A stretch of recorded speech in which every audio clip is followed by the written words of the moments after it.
Genesis chapter 48. Jacob blesses Manasseh and Ephraim.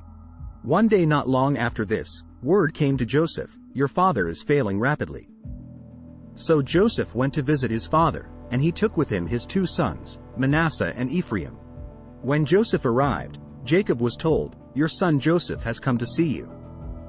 So Jacob gathered his strength and sat up in his bed. Jacob said to Joseph, "God Almighty appeared to me at Luz in the land of Canaan and blessed me. He said to me, 'I will make you fruitful, and I will multiply your descendants. I will make you a multitude of nations. And I will give this land of Canaan to your descendants after you as an everlasting possession.' Now I am claiming as my own sons these 2 boys of yours, Ephraim and Manasseh, who were born here in the land of Egypt before I arrived. They will be my sons, just as Reuben and Simeon are. But any children born to you in the future will be your own, and they will inherit land within the territories of their brothers Ephraim and Manasseh. Long ago, as I was returning from Padan Aram, Rachel died in the land of Canaan. We were still on the way, some distance from Ephrath, that is, Bethlehem. So with great sorrow I buried her there beside the road to Ephrath." Then Jacob looked over at the 2 boys. "Are these your sons?" he asked. "Yes," Joseph told him. "These are the sons God has given me here in Egypt." And Jacob said, "Bring them closer to me, so I can bless them."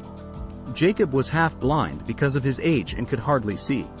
So Joseph brought the boys close to him, and Jacob kissed and embraced them.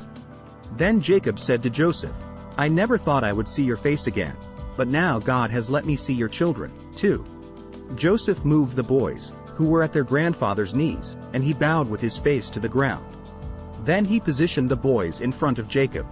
With his right hand he directed Ephraim toward Jacob's left hand, and with his left hand he put Manasseh at Jacob's right hand. But Jacob crossed his arms as he reached out to lay his hands on the boys' heads. He put his right hand on the head of Ephraim, though he was the younger boy, and his left hand on the head of Manasseh, though he was the firstborn.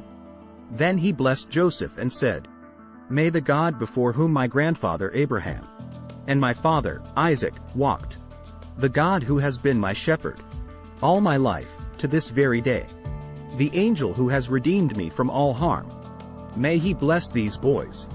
May they preserve my name and the names of Abraham and Isaac, and may their descendants multiply greatly throughout the earth." But Joseph was upset when he saw that his father placed his right hand on Ephraim's head. So Joseph lifted it to move it from Ephraim's head to Manasseh's head. "No, my father," he said. "This one is the firstborn. Put your right hand on his head." But his father refused. "I know, my son, I know," he replied. "Manasseh will also become a great people, but his younger brother will become even greater. And his descendants will become a multitude of nations." So Jacob blessed the boys that day with this blessing. "The people of Israel will use your names when they give a blessing. They will say, 'May God make you as prosperous as Ephraim and Manasseh.'" In this way, Jacob put Ephraim ahead of Manasseh.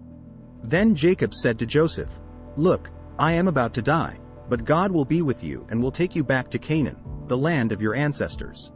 And beyond what I have given your brothers, I am giving you an extra portion of the land that I took from the Amorites with my sword and bow."